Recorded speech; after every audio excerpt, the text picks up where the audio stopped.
Frank Sinatra Has a Cold may be the most celebrated American magazine story of the past 50 years. Sinatra with a cold is Picasso without paint, Ferrari without fuel, only worse. For the common cold robbed Sinatra of that uninsurable jewel, his voice. The words were written by Gay Talese, and the story caused a sensation when it was published in Esquire in 1966. A deeply revealing profile, even though Sinatra would never grant Talese an interview. So he sought out those he calls the little people, the ones who knew the superstar best. How many people do you figure you ended up interviewing? About 75 or 80. You got details that no one had ever known, like that there was a woman whose specific job it was to carry a case with all his hair pieces. Yeah. No one had ever heard that before. And I had neither. All these little stories are really big stories if you think big about little people. And that's what I like to do. The Sinatra story has just been republished in a new anthology of Talese's works called High Notes. He's considered a leader of a movement known as New Journalism that took root in the 1960s and 70s. Writers who tried to break the boundaries of traditional reporting. You tried to bring some of the techniques and the excitement from telling a fiction story into nonfiction. True, absolutely right. But I also wanted the real name and real facts.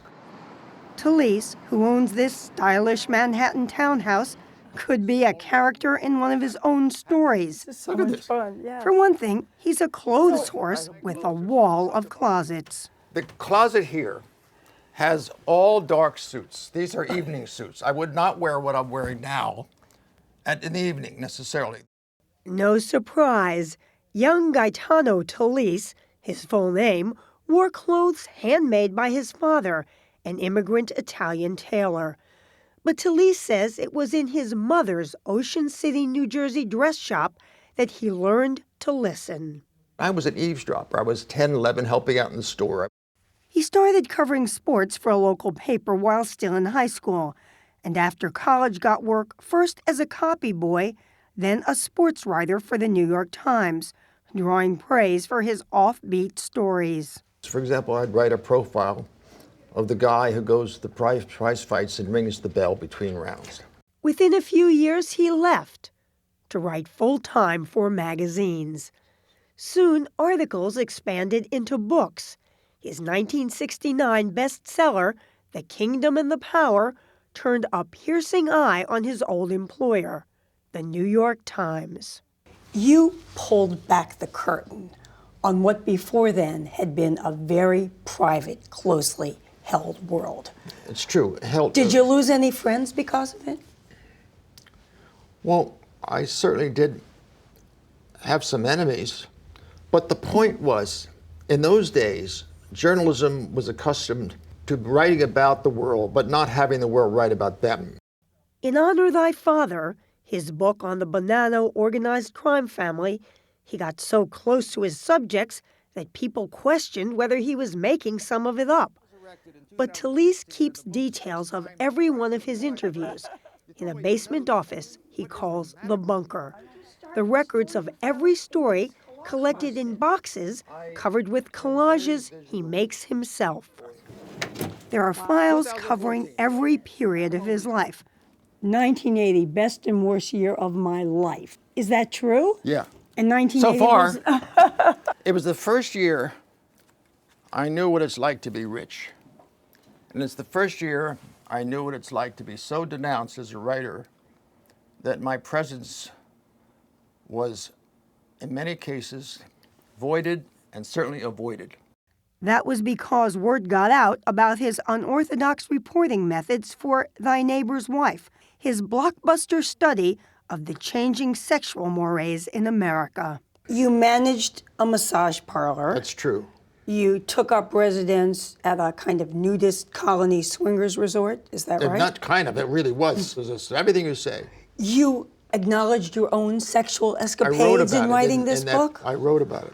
And he still remembers that his brand of participatory journalism provoked a lot of skeptical questions. What right did you have, being a married man with 2 young daughters, how do you justify living this decadent, disgusting, unforgivable life, all under the pretext of being a journalist?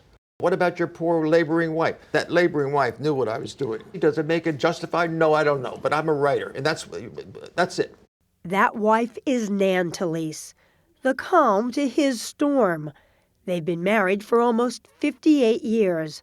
She's a literary star in her own right, a respected publisher with her own imprint for Knopf.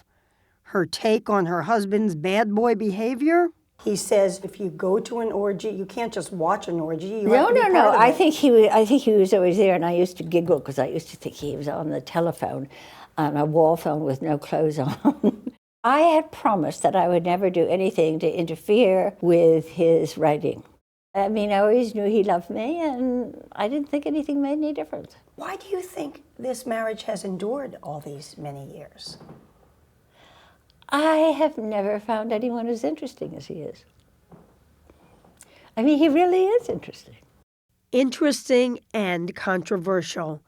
His most recent book is The Voyeur's Motel, about a motel owner who claimed to spy on his guests. The lead character's veracity has been questioned, but Talese says he stands by the book. And just last year, he drew fire at a Boston University conference when he couldn't name any women writers of his generation who'd influenced him. Talese says he misspoke and decries today's gotcha journalism. I didn't mean a thing that I said. I can't erase that quote. I can't flee the charge. And I'm so angry about it and so defenseless and helpless. But don't pity gay Talese. At 85, he's still getting magazine assignments and working on a new book about his marriage. And he still loves his style of reporting. You know, for 60 years, I still have not lost my sense of wonder, amazement at how extraordinary the ordinary person is if you know them well. And I try to know them well. And it keeps me alive, wanting to know more.